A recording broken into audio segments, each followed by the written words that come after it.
Hey guys, my name is Ismael Trevino and this is the Millennial Way Show. This is a special edition from Paris, France.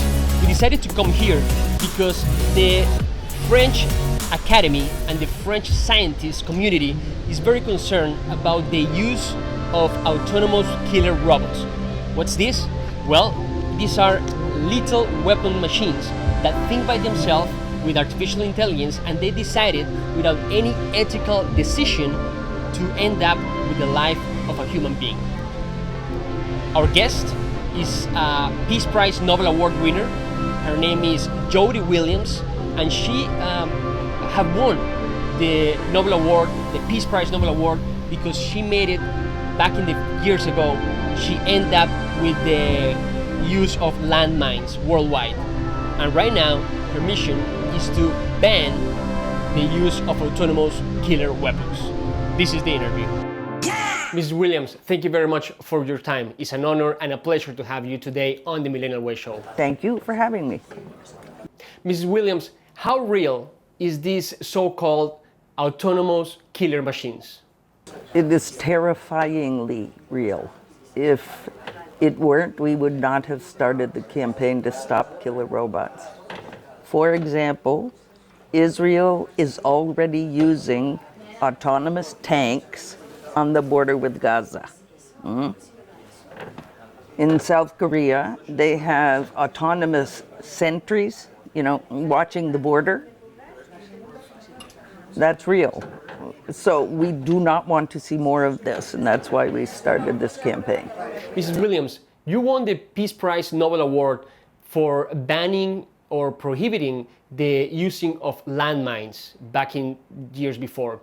What makes you think, or what's your plan to actually stop or banning the use or the creation of these autonomous killer robots?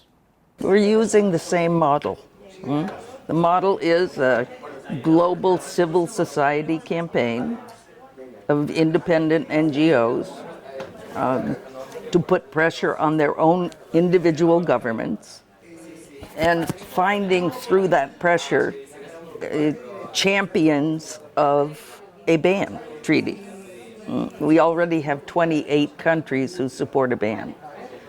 And so by having government allies, campaigners, legislators in the country itself, and the International Committee of the Red Cross, if they move again to call for a ban like they did with landmines, it's a coalition of different actors to move something forward. Only countries can negotiate the treaty, but without us, they would never think about it. So it's a very important combination of different sectors of society.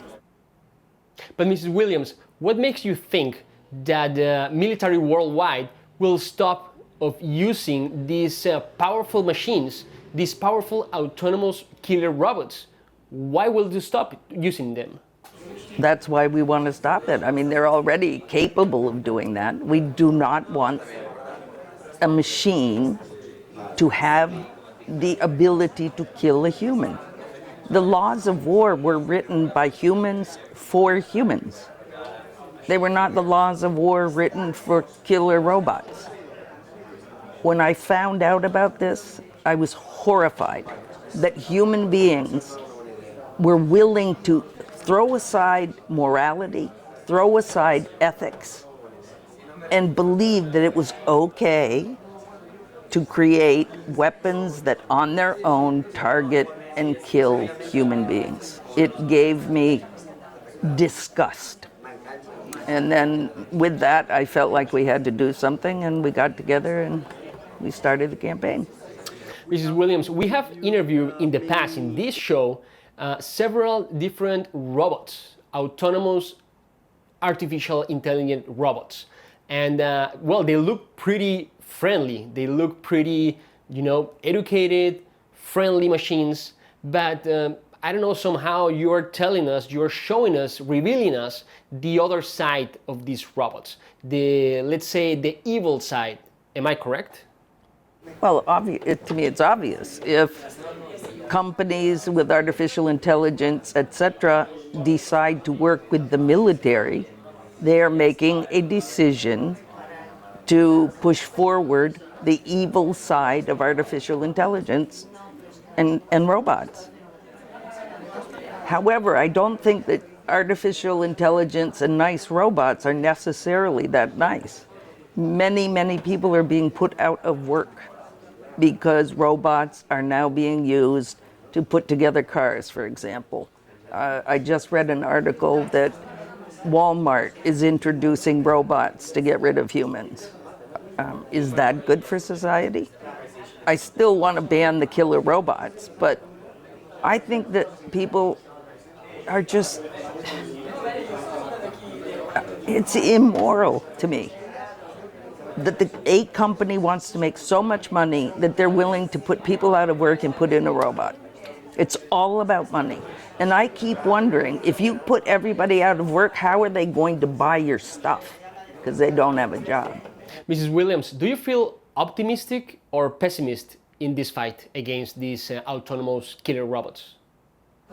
I'm always an optimistic pessimist.